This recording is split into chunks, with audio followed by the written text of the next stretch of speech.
네, 한밤 출국을 시도하다가 공항에서 제지당한 김학의 전 차관에 대한 재수사가 급물살을 타게 됐습니다.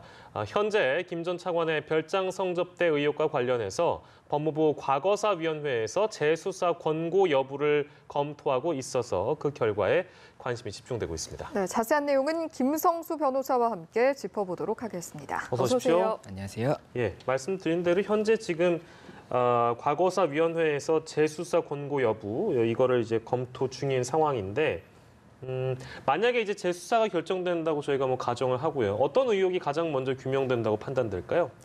일단은 지금 공소시효가 남아있다고 이야기가 나오고 있는 이제 혐의가 세 가지가 있습니다. 예. 그 세 가지가 뇌물수수 혐의, 그리고 특수관관 혐의, 예. 그리고 직권남용 권리행사 방해 행위 이렇게 예. 세 가지가 있습니다. 근데 네. 이 세 가지 중에 현재로서는 가장 만약에 증거가 나온다고 한다면 입증이 쉬운 부분은 일단 뇌물수수 혐의가 될 수가 있기 때문에 예. 아마 재수사가 이뤄진다고 한다면 뇌물수수 부분을 처음은 이제 시작으로 해서 예. 추가적으로 이제 필요하다고 한다면 뭐 추가적인 혐의에 대해서도 조사가 이루어지지 않을까 이렇게 지금 이야기가 나오고 다른 있습니다. 혐의들은 그러면 어떻게 보면 뇌물죄보다 훨씬 더 어려운 수사가 될 전망이다라고 이제 반대로 해석할 수가 있겠는데 그건 왜 그렇습니까? 예를 들어서 특수관관 같은 경우에는 이제 예. 피해자의 진술이 거의 유일한 증거라고 볼 수 있을 만큼 이제 시일이 많이 지났기 때문에 뭐 그런 상황이기 때문에 이 피해자의 진술과 그리고 뭐 CCTV 영상 이런 과거에 있었던 뭐 증거들과 새로운 증거들이 합쳐져서 과연 이게 혐의를 입증할 수 있을 것이냐에 대해서는 조금은 뭐 쉽지는 않은 사안이기 때문에 그렇게 말씀을 드릴 수가 있고 이제 직권남용 권리행사 방해죄 같은 경우에는 2013년, 14년에 수사를 할 당시에 직권남용을 해서 이게 좀 무혐의를 만든 것이 아니냐라는 이야기가 나오고 있는 부분인데 이 부분 관련해서도 아직까지는 최근에 의혹이 제기됐던 부분이기 때문에 많은 뭐 조사가 이루어지지 않았던 상황이어서 재수사가 이루어진다고 하더라도 이거에 대해서 어느 정도까지 입증이 가능할지는 조금 전망이 명확하지 않은 그런 상황입니다. 예. 김학의 전 차관 같은 경우에 공소시효를 놓고도 이야기가 굉장히 많았는데 앞서서 이제 뇌물죄가 가장 먼저 다뤄질 가능성이 많다라고 짚어주셨거든요. 이 뇌물 같은 경우에 액수에 따라서 또 공소시효가 달라질 수 있다고 하던데 이 부분도 좀 짚어주실까요? 예, 이 뇌물죄라는 것이 일반 뇌물죄라고 해서 형법상에 규정되어 있는 뇌물죄가 있고 이제 특가법이라고 해서 특정 범죄, 가중 처벌 등에 관한 법률에 따라서 이제 가중이 돼서 처벌이 되는 이런 부분이 있습니다. 그래서 이 부분의 기준은 3천만 원 이하의 경우에는 이제 일반 형법에 따라서 5년 이하의 징역에 처하게 되고 이제 3천만 원을 넘는 경우 그리고 5천만 원을 넘는 경우 그리고 1억 원 이상의 경우에 이제 각각 처벌이 이제 규정이 되어 있는데 김학의 전 차관의 경우에 이제 2007년, 2008년 정도에 뭐 성접대와 그리고 함께 뇌물수수를 받았다 이런 의혹을 받고 있는 상황인데 2008년 부분 같은 경우에는 만약에 1억 원 이상을 뇌물수수했다고 한다면 그 부분은 아직 공소시효가 살아있다고 볼 수가 있거든요. 그렇기 때문에 이것이 만약에 뇌물수수가 있었다 하더라도 1억 원 이상이냐 미만이냐에 따라서 이 처벌 가부가 결정될 수가 있기 때문에 이런 부분도 좀 지켜볼 그런 상황인 것입니다. 금액에 따라서 어떤 공소시효에 대한 부분도 좀 다르구나 이런 부분들을 좀 짚고 넘어갔고요. 그리고 이제 만약에 재수사를 하게 된다면 수사의 방식을 어떻게 할 것이냐에 대한 이제 얘기가 나오고 있는데 흔히 이제 우리가 보통 얘기할 때 정치권에서 특검이라고 얘기하는 것과 뭐 특임 검사에 대한 부분 이런 것들이 조금씩 다를 차이점이 있습니다. 근데 지금 이제 한 세 갈래 정도 나오고 있는데 특임 검사를 임명하는 것, 특별수사팀을 구성하는 것, 혹은 또 검찰 조직을 그냥 그대로 활용하는 것 이 정도인데 어떻게 전망하세요? 만약에 하게 된다면?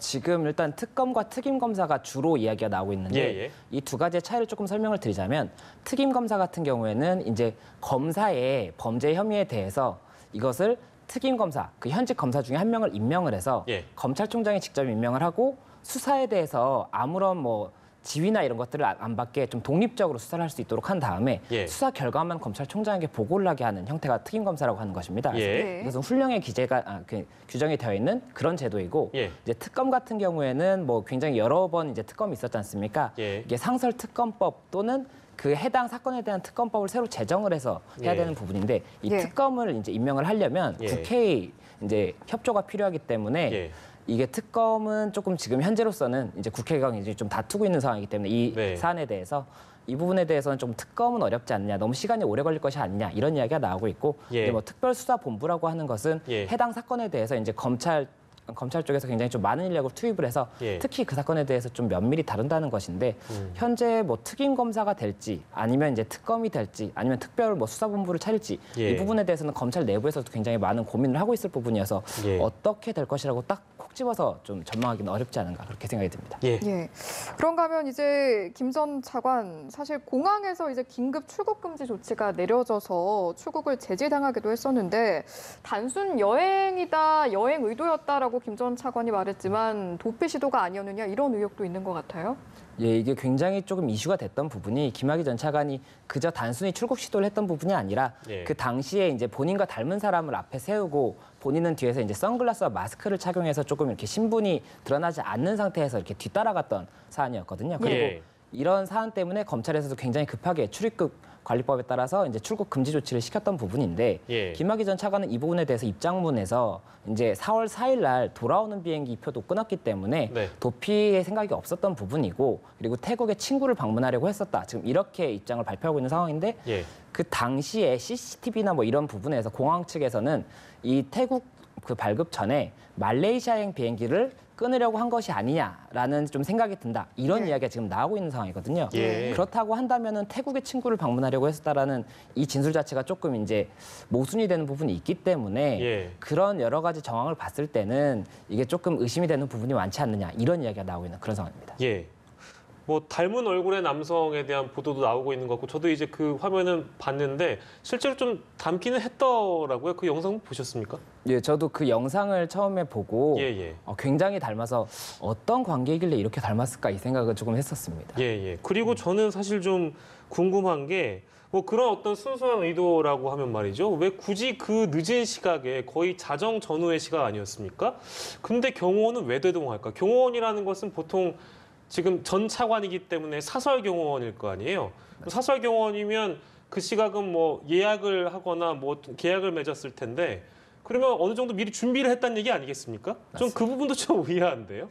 아무래도 좀 의문이 많이 드는 부분이 네네. 그런 뭐 경호원을 대동해서 뭐 그렇게 했고 또 이제 닮은 사람을 앞에 세웠던 부분 예, 예. 그리고 현장에서 발권을 했었는데 예. 이게 미리 뭐 인터넷으로 예약을 한다거나 하면은 예약 사실이 먼저 올라가기 때문에 현장 발권을 시도했던 것은 아니냐 이런 이야기도 나오고 있는 부분이 있어서 그렇다 보니까는 예. 더 많은 좀 의구심이 드는 그런 사안이 아닌가 싶습니다. 네, 여러 가지로 아무튼 뭐 의문점이 많은 한밤 출국에 대한 정황을 간략히 좀 짚어봤고요.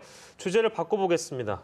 이름은 이제 부산 신혼부부 사건이라는 주제를 저희가 다뤄볼 텐데요. 2016년에 이 사건이 발생했었는데 실종 사건을 공개 수사로 전환을 했다고 합니다. 어떤 사건인지 좀 간략하게 좀 정리를 해주시죠. 예, 이게 2016년 당시에 굉장히 좀 이슈가 되었던 그런 사건입니다. 예. 그래서 사실관계는 2016년 5월 27일 오후 10시 정도에 이제 부부 중에 예. 아내가 집에 들어오는 CCTV 영상이 발견이 되고 예. 그 이후에 얼마 지나지 않아서 새벽 3시에 남편도 이제 CCTV로 집에 들어오는 영상이 이제 발견이 됩니다. 예. 그런데 두 사람이 그 다음에 주변 사람들한테 문자로 연락을 하고 또 뭐 통화를 했는데 통화 내용도 조금 의심스러운 통화를 한 다음에 예. 실종이 되고 그 다음에는 흔적이 없는 거죠. 그래서 피해자 가족들이 이제 경찰을 통해서 이 피해자들을 찾고 있는데 예.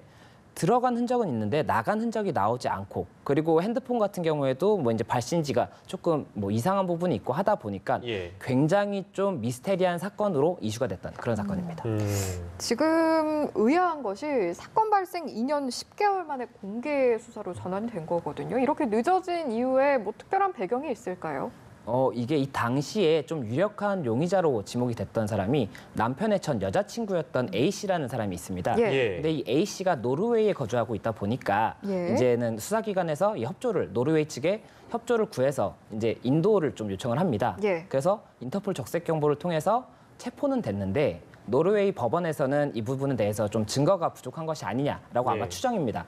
증거가 부족한 것이 아니냐라고 해서 불승인을 지금 냈고 예. 그것이 이제 불승인이 되다 보니까는 유력 용의자가 없는 상태에서 어떻게 수사가 또 좀 난항에 빠져 있지 않습니까? 예. 그래서 그렇다 보니까는 최근에 이제 피해자들의 인적 사항을 공개하고 공개 수사로 전환을 한 것이 아니냐 이런 이야기가 나오고 있는 상황입니다. 네, 지금 저희가 화면에 부산 신혼부부 사건의 실종 의문점을 간략하게 좀 정리해서 보여드리고 있는데요. 실제로 그렇습니다. 그러니까 들어간 흔적만 있고 나온 흔적이 없고요. 그리고 휴대전화가 꺼진 시점을 보면 지역을 보면 당시에 이제 남편 거는 부산에서 꺼졌고 아내 전화가 서울에서 꺼졌습니다. 이런 어떤 의문점들을 좀 밝혀내야 될 것 같아요. 이게 제일 가장 큰 의문점 중에 하나겠죠? 네. 예, 맞습니다. 네. 말씀하신 것처럼 예.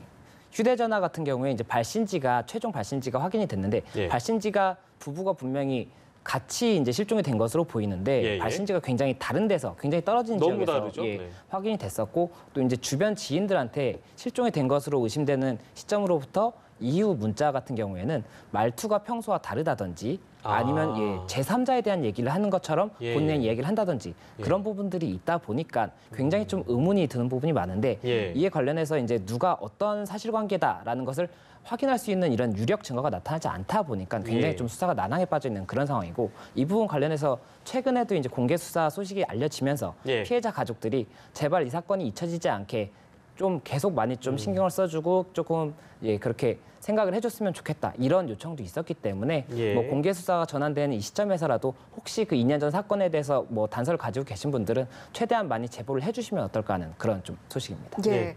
앞서 공개 수사로의 전환이 좀 늦었던 이유가 특정된 용의자가 노르웨이 머물고 있었기 때문이다 이렇게 말씀을 해주셨는데 지금 현재로서는 범죄인 인도 청구가 불승인된 상태인데 그렇다면 다른 방안은 없는 건지 송환 재청구나 강제 송환 절차는 진행이 어려울까요? 현재로서는 지금 송환이 한번 불승인이 된 상태였고 그 부분 관련해서 뭐 증거가 불충분한 것이 아니냐라는 지금 의심을 받고 있는, 그러니까 추정을 하고 있는 상황인데 이 관련해서 어떻게 그러면은 좀 더 추가적으로 증거를 확보해서 신청을 해본다든지 이런 부분에 대해서는 일단은 좀 공개 수사 이후에 진행 상황을 보면서 결정이 되지 않을까 싶습니다. 예. 현재 그 상태에서는 또 다시 해봤자 불승인이 될 가능성이 높기 때문에 예. 수사기관에서도 굉장히 좀 고민을 하고 있는 것이 아닌가 싶습니다. 예, 알겠습니다. 이번 사안 같은 경우에는 많은 분들께서 관심을 가지고 또 제보도 해주시면 좋을 것 같습니다. 두 번째 주제 여기서 마무리 짓도록 하고요. 세 번째 주제는 부동산 중개업 과정에서 40대 자매가 65억 원 전세금을 가로챈 사안인데요. 임대인 몰래 월세를 전세로 계약을 해서 이런 사기를 벌인 거네요. 네, 맞습니다. 이 자매가 중개 보조원으로서 이제 활동을 하면서 중개사 이제 사무실 가면은 사람들이 이제 중개사분이 여기는 내가 이 집주인한테 권한을 위임받아서 임대를 다 업무를 처리해주고 있다 이런 경우가 있거든요. 예. 그런 경우에 월세로 이제 임대인들은 알고 있었는데 이 중개인들이 이게 전세 계약이다라고 하면서 전세 보증금이 월세 보증금보다 훨씬 더 많지 않습니까? 예. 이 보증금들을 편취하고 그 과정에서 임차인들이 손해를 봤다는 그런 소식입니다. 예. 뭐 이런 경우가 덜어 있더군요. 그러니까 저 같은 경우에도 실제로 지역에서 그 근무를 할 때 이 똑같은 사기를 당한 피해자가 이제 제 지인이라서 이런 일이 또 있구나 해서 참 안타깝다는 생각을 보도를 보고 들었는데 일단은 대부분 이제 오피스텔이나 이런 부동산 매물 거래할 때 이런 일들이 벌어지는데 신혼부부나 사회 초년생들이 대상이었다고 하네요. 어떤 혐의가 적용이 되고 어떤 처벌을 받는지도 좀 알려주시죠.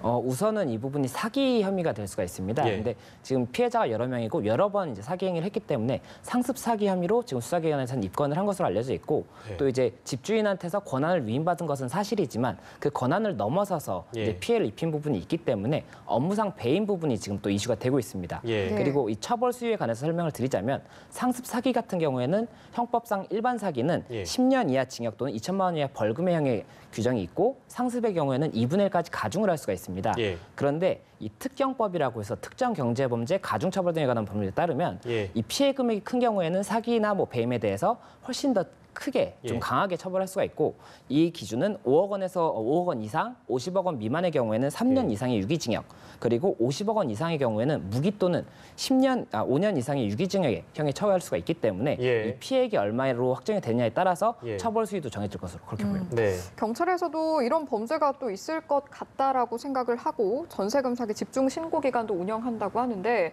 만약에 이제 시청자분들께서 이런 사기, 이런 사건을 피하려면 당하지 않으려면 어떤 점을 좀 계약할 때 주의해야 할까요?